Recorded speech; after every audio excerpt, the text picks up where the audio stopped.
Hello, and welcome to today's session on effective chairing of meetings.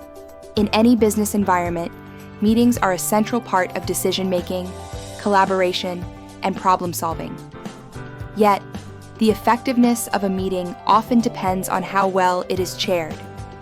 In this session, we will explore the role of the chairperson or facilitator and learn the techniques, rules, and strategies that will help you run meetings that are focused, inclusive, and productive. By the end of this session, you will not only understand the responsibilities of the chair, but also gain practical tools to prepare for, conduct, and follow up on meetings effectively. Let's begin. Slide 2. Role of the chair, facilitator. When it comes to running an effective meeting, the role of the chair is absolutely essential. Their primary responsibility is to ensure that the meeting runs smoothly and efficiently. This goes beyond simply keeping to time or following the agenda. It is about creating an environment where participants feel encouraged to share their views and listen to one another. Also, the person who chairs the meeting is generally referred to as a facilitator. A skilled facilitator makes sure that every topic on the agenda is discussed, that all voices are heard, that clear decisions are reached, and that the meeting starts and finishes on time. By meeting these standards, the chair not only ensures the meeting achieves its intended objectives, but also fosters a fair and collaborative atmosphere that supports productive discussion. Role of the chair, facilitator. A good chair or facilitator does more than just manage the meeting process. They also keep sight of the bigger picture. This means thinking carefully about the overall objectives of the meeting and ensuring that every discussion contributes towards achieving them. At the same time, they must balance the need to hear participants' views with the responsibility of moving through the business efficiently.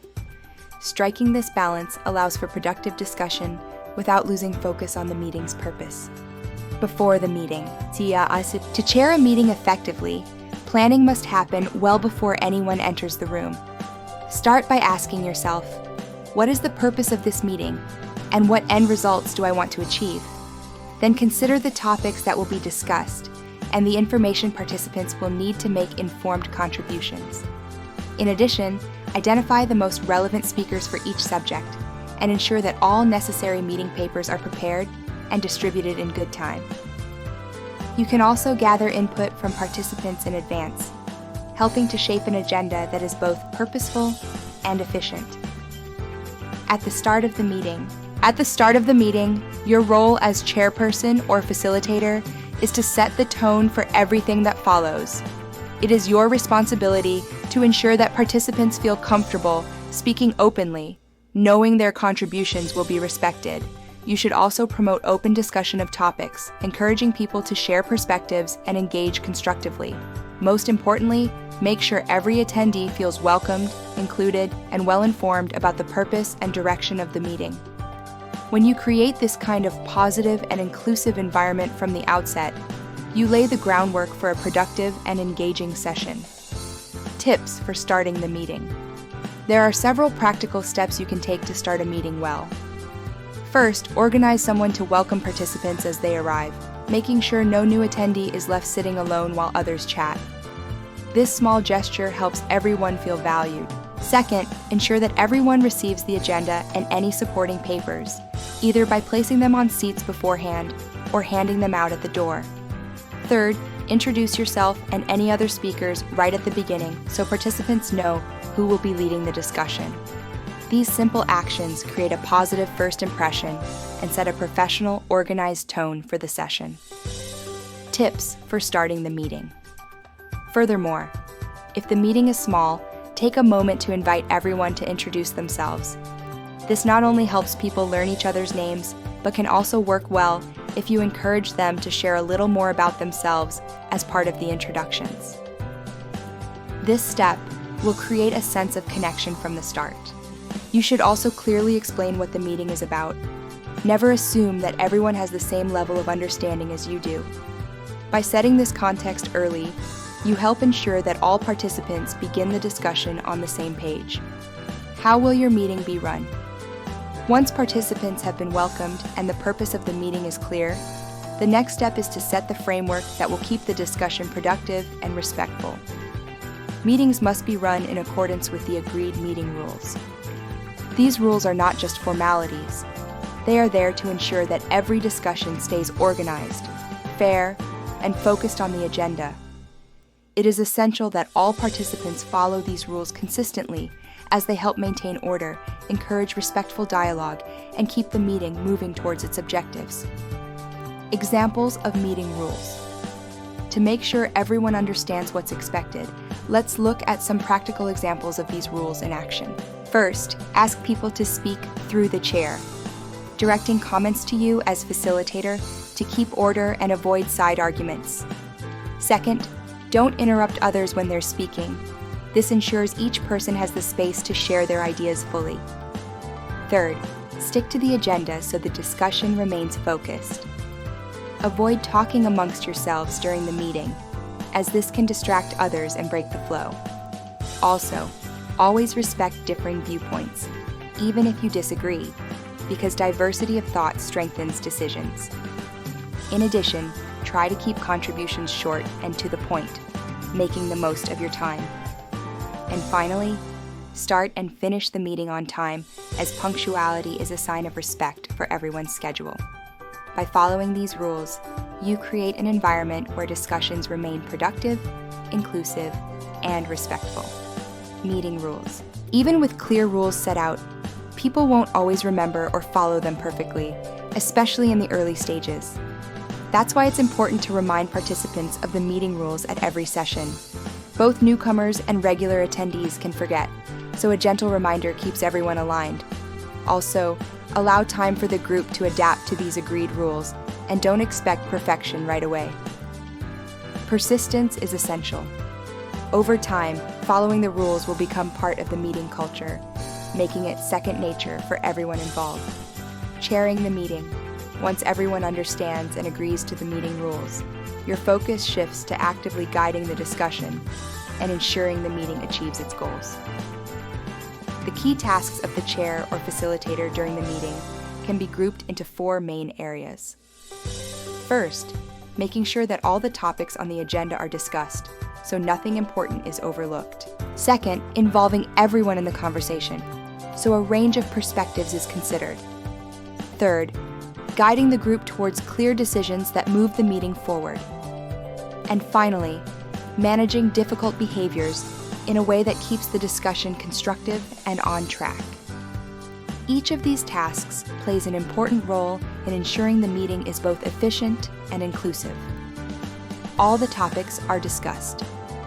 Let's begin with the first of these responsibilities, ensuring that all topics are properly discussed. The meeting must remain focused on the key objectives set out in advance. As chair, it is your responsibility to make sure that every topic listed in the agenda is addressed during the meeting. This means not skipping over items and ensuring each one is given the time it needs for proper discussion. By doing so, you ensure that the meeting delivers on its purpose and that no important matter is overlooked. All the topics are discussed. To ensure all topics are properly covered, there are a few practical techniques you can apply during the meeting. First, you should have a clear agenda that includes rough timings for each item so you can manage the flow of discussion effectively. Second, briefly introduce each agenda item before it is discussed to provide context and focus. Never assume that everyone in the room has the same level of background knowledge. Therefore, you need to explain the issues and why they are relevant to the meeting's objectives. Also, monitor the time closely and adjust the pace if needed, ensuring that no topic is rushed or left unfinished. All the topics are discussed. In addition to those techniques, there are further ways to keep the meeting focused and productive. Stay focused on the current agenda item, and if off-topic points arise, acknowledge them politely, but avoid engaging with them during the meeting. You can return to them at a more appropriate time. Furthermore, stop private conversations and side remarks as soon as they begin, as these can distract from the main discussion. And when decisions are made, state them clearly and explain the reasoning behind them. For example, if you've set time limits for discussion, clarify why those limits are necessary. This approach maintains clarity, authority, and fairness throughout the meeting. All the topics are discussed. While keeping discussions on track, it's also important to remember the principles that underpin your role as chair. You should not use your position as an opportunity to impose your own views, as your role is to facilitate, not dominate. Also, maintain an overview of the whole discussion and always remembering your responsibility as chair to guide rather than control. In addition, listen carefully to others, showing respect for every contribution. And make sure that all viewpoints are heard, including those you may personally disagree with. This commitment to fairness ensures that the meeting remains balanced, inclusive, and genuinely representative of all participants' perspectives. Involve everyone. Another essential responsibility of the chair is to ensure that the meeting is truly inclusive, with every participant having the opportunity to contribute. In any meeting, you must hear everyone's views and make sure participants are both included and actively involved in the discussion. This means balancing contributions by managing two common extremes: restraining those who talk too much so they don't dominate the conversation, and encouraging those who are quiet, nervous, or new to meetings to share their perspectives. By creating this balance, you help ensure that decisions are informed by a wide range of viewpoints, not just the voices of the most confident or outspoken participants. Involve everyone. Encouraging balanced participation isn't just about managing who speaks, it's also about shaping the right environment for discussion. As chair, you should create an atmosphere that supports genuine debate or discussion, where people feel safe to share their ideas openly. Respectful disagreement should be welcomed, as it can lead to deeper insights and stronger decisions. Also, encourage participants to listen to and consider differing views constructively, even when those views challenge their own. This type of environment will foster collaboration, critical thinking, and mutual respect, helping the group reach well-rounded conclusions. Tips for involving people. Once that open, respectful environment is in place, there are practical techniques you can use to ensure everyone has a fair chance to contribute. First, keep track of the speaking order and acknowledge those who are waiting to speak so their voices aren't overlooked. Second, stop individuals from talking for too long. Be firm and consistent in managing time, but never aggressive. Third, give preference to those who haven't yet spoken, ensuring new voices are brought into the discussion. And also, encourage contributions by using open questions, such as, "Does anyone else have any thoughts on this issue?" to invite a broader range of perspectives. Tips for involving people. In addition to those first 4 techniques, there are further ways to keep participation fair and balanced. Remember to stop people from interrupting others. Step in immediately with a polite but firm comment such as, "Hold on, let's allow them to finish what they have to say."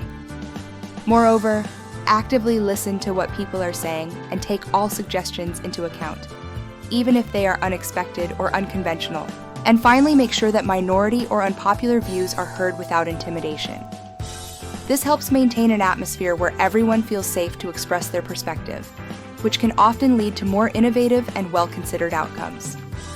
Reaching decisions. Once all perspectives have been heard, the next step is to guide the discussion towards a conclusion everyone can support. Reaching decisions is at the heart of a successful meeting. To do this well, you need to keep the discussion firmly aligned with the meeting's objectives, ensuring that every point raised contributes to the end goal. As chair, your role is to actively guide the group towards a clear decision, building on the contributions made and drawing the conversation together. This also means stepping in when discussions begin to stall or lose direction, helping the group refocus without dismissing valuable input. And once a decision has been reached, it's essential to make sure someone is responsible for taking the agreed action forward, so the outcome translates into real progress beyond the meeting room. Tips for reaching decisions. To reach decisions efficiently and fairly, there are several techniques you can apply during the discussion. Begin by listening carefully to the conversation and jotting down key points so you can refer back to them accurately. at the start of each discussion, clearly state the issue at hand and the decision that needs to be made. This keeps everyone focused on the same goal. As the conversation develops, summarize what has been said to suggest a possible way forward, using phrases like, "It seems we agree that," to test the group's consensus. When there are multiple viewpoints, summarize each one clearly and present them back to the group, ensuring everyone understands the options before moving towards a final decision. Tips for reaching decisions. Once you've presented the options and steered the discussion towards a conclusion, it's time to secure agreement and define the next steps. Before moving on, always confirm that the group agrees with the decision. This ensures clarity and avoids misunderstandings later. Next, identify exactly who will be responsible for implementing each agreed action. Without this, even the best decision can fail to progress. And finally, never assume that silence equals agreement. Actively invite participants to share their views so that all perspectives are considered before the meeting commits to a final course of action. Dealing with difficult people. Even with good structure and clear rules, you may encounter challenging behaviors that can disrupt the flow of the meeting. Some common types of difficult participants include the person who talks nonstop, dominating the discussion and leaving little room for others. Then there's the person who knows it all, often dismissing alternative viewpoints or monopolizing the conversation with their own expertise.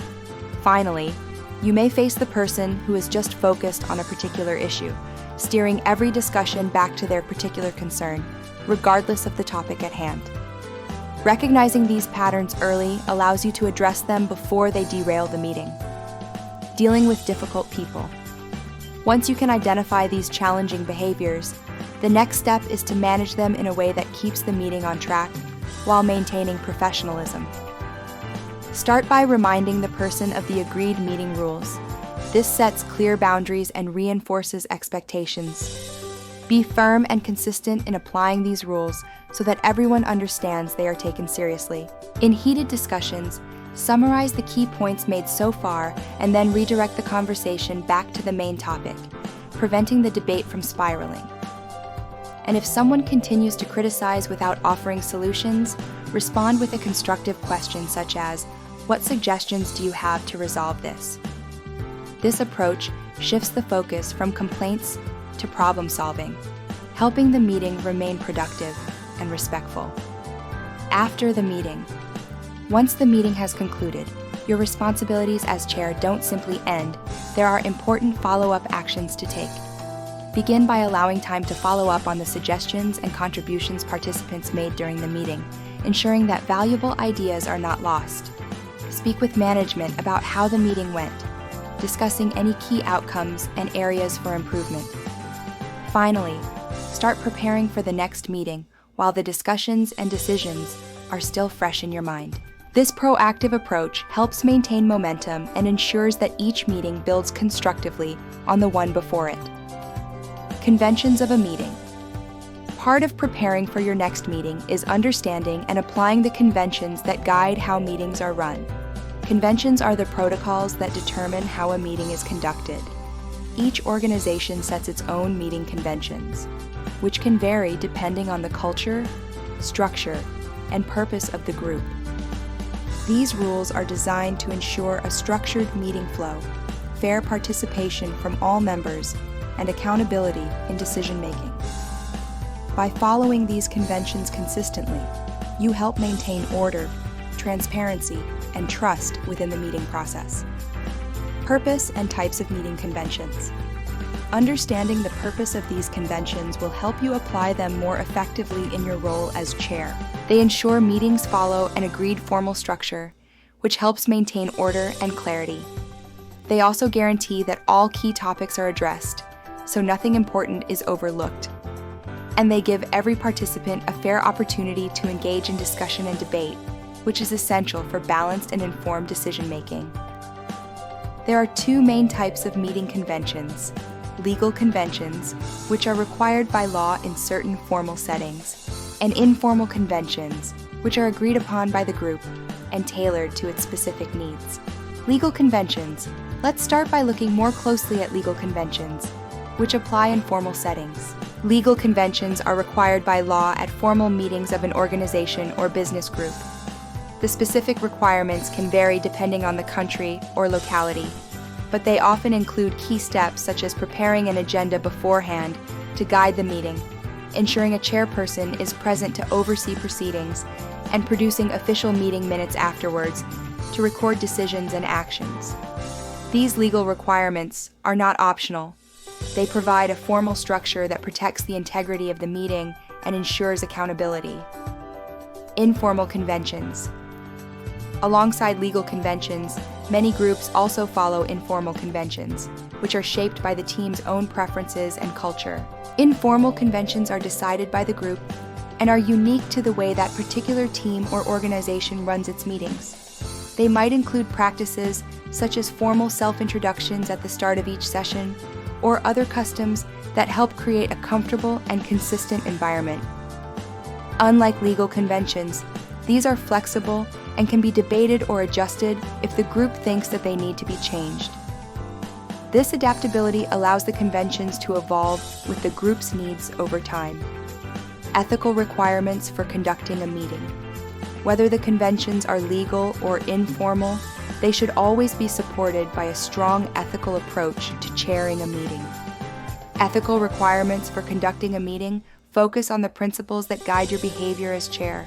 Be honest in your communication and fair in how you treat all participants. Listen actively, ensuring that people feel genuinely heard. Seek the truth with focus, looking beyond assumptions or personal bias. Always keep the interests of your stakeholders in mind, remembering that your role is to serve the group's purpose. You also must be patient, allowing space for reflection and discussion, and make the effort to understand situations from other people's perspectives. Legal requirements for conducting a meeting. Alongside these ethical principles, you must also meet the legal requirements that govern how meetings are conducted. Legal requirements can vary depending on your location and the type of organization, but they typically cover several key areas. These include whether there are strict requirements to hold meetings or special rights for calling one, and providing proper notice, including the correct timeframes, the content of the notice, and the required recipients. They also set rules for meeting quorums, which is the minimum number of participants required for decisions to be valid and for how and when meetings can be adjourned. Voting rights, including the use of proxy votes, must be clearly defined. Finally, legal requirements often cover the process for passing meeting resolutions, as well as keeping and securely storing official meeting minutes. Following these rules ensures the meeting's decisions are legally valid and enforceable. In conclusion, we've explored the responsibilities of the chair, from preparing and running the meeting to dealing with challenges and following up afterwards. We've also discussed the importance of meeting rules, conventions, and both ethical and legal obligations. By applying these principles in your own role, you can create meetings that are structured, inclusive, and focused on achieving meaningful results. Thank you for joining today's session. I hope you find these insights useful in your professional journey.